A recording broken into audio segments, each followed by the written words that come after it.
সাধারণত বাংলা বাক্যে কোনো কাজ করা হয়নি বা কোনো কাজ এখনো করিনি, অর্থাৎ কাজটা করতে দেরি আছে। কিন্তু কাজটা করতে দেরি আছে, কিন্তু কাজটা ভবিষ্যতে হবে, এইরকম বোঝালে আমরা বাক্যে একটুকে ব্যবহার করি। তখন বাক্যের গঠনটা হবে সাবজেক্ট যুক্ত অ্যাম অবলিক ইজ অবলিক আর যুক্ত একটু যুক্ত ভিওয়ান যুক্ত অবজেক্ট অবলিক প্লেস।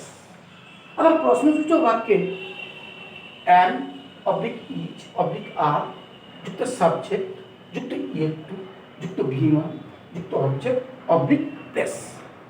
তা কীরকম উদাহরণ? যেমন যদি বলি, তোমার কি এখনো দুপুরের খাবার খাওয়া হয়নি? Are you yet to take lunch? তুমি তার উত্তর দিচ্ছ, না, আমার এখনো দুপুরের খাবার খাওয়া হয়নি, I am yet to take lunch. যদি বলি, তুমি কি এখনো বিয়ে করনি বা তোমার কি এখনো বিয়ে হয়নি, are you yet to marry? তুমি তার উত্তর দেবে কি, না, আমার এখনো বিয়ে হয়নি, I am yet to Mary. তো যদি বলি যে তোমাদেরকে এই বইগুলো এখনো কেনা হয়নি, are you yet to buy the books? তুমি তার উত্তর দিচ্ছ, না, আমাদের এখন বইগুলো কেনা হয়নি, no, we are yet to buy this books, we are yet to buy the books. তো যদি বলি যে তোমার কি এখনো স্নান হয়নি বা তুমি কি এখনো স্নান করোনি, are you yet to take a shower? বা বলতে পারো are you yet to take a bath? তো তুমি তার উত্তর দিচ্ছ যে না, আমার এখনো স্নান হয়নি, I am yet to take a shower বা I am yet to take a bath. অর্থাৎ একটা কথা মাথায় রাখতে হবে,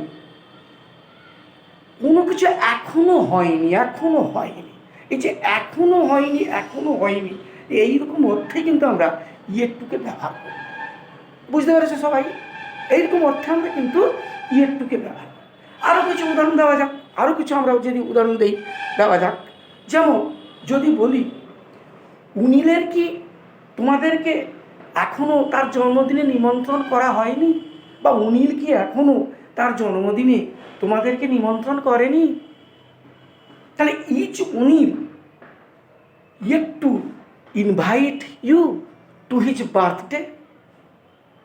তা তুমি উত্তর দিচ্ছ, না, উনিল এখনও তার জন্মদিনে আমাদেরকে নিমন্ত্রণ করেনি। Anil is yet to invite us to his birthday. Anil তার জন্মদিনে এখনও আমাদেরকে নিমন্ত্রণ করেনি, বা অনিলের এখনও আমাদেরকে তার জন্মদিনে নিমন্ত্রণ করা হয়। এই হচ্ছে ইয়েট টু এর ব্যবহার। তা আশা রাখি বুঝতে পেরেছ।